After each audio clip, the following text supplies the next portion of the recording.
కేంద్ర ప్రభుత్వం తీసుకొచ్చిన జీపీఎస్ విధానం వల్ల ధాన్యం కొనుగోలు ఆలస్యం అవుతుందన్నారు ఎమ్మెల్యే మేడిపల్లి సత్యం. కొనుగోళ్ల జాప్యం, కట్టింగ్ లేకుండా చూడాలని జిల్లా కలెక్టర్ని కోరామన్నారు.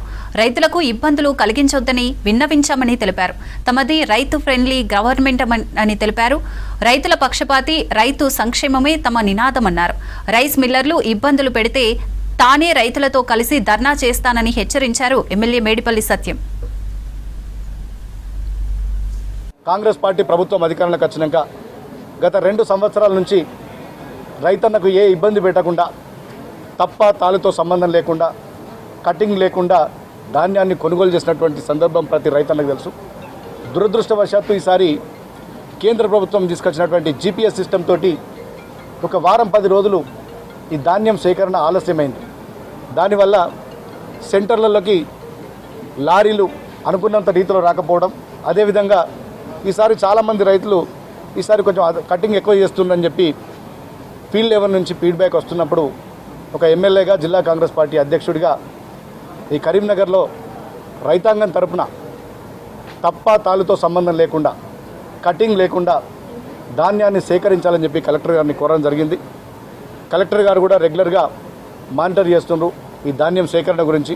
నేనేం కోరినంటే లారీల సంఖ్య పెంచండి, ఈ ధాన్యం సేకరణలో స్పీడప్ చేయండి, అదేవిధంగా ఎలాంటి కటింగ్ కూడా ఉండొద్దని చెప్పిన మండలాన్ని కూడా ఒక స్పెషల్ ఆఫీసర్ని పెట్టి ప్రతి రైస్ మిల్ దగ్గర ఒక ఆఫీసర్ని నియమించి, ప్రతి సెంటర్ దగ్గర కూడా ఒక ఆఫీసర్ నియమించి ఎలాంటి కటింగ్ లేకుండా ధాన్యం సేకరణ జరపాలని చెప్పి కలెక్టర్ గారికి విన్నవించడం జరిగింది.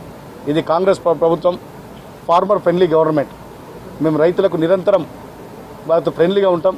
దాదాపు ఈ 2.5 సంవత్సరాలలో 1,60,000 కోట్ల బడ్జెట్ని రైతు సంక్షేమం కోసం ఖర్చు పెట్టినటువంటి సర్కార్ మా రేవంత్ రెడ్డి గారి సర్కార్.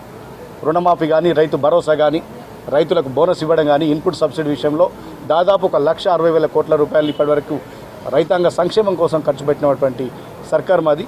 ఇంకా భవిష్యత్తులో కూడా రైతాంగ సంక్షేమం కోసం ఎక్కడ కూడా, ఈవెన్ మేము అధికార పార్టీ అయినప్పటికీ కూడా రైతులకు ఎక్కడ అన్యాయం జరిగితే మాత్రం సహించేది లేదు. మేము నిరంతరం రైతుల పక్షాన ఉంటాం, రైతుల పక్షాన కొట్లాడతాం. గతంలో ప్రతిపక్షంలో ఉన్నప్పుడు కూడా రైతులకు అన్యాయం జరిగినప్పుడు నిలదీసినాం.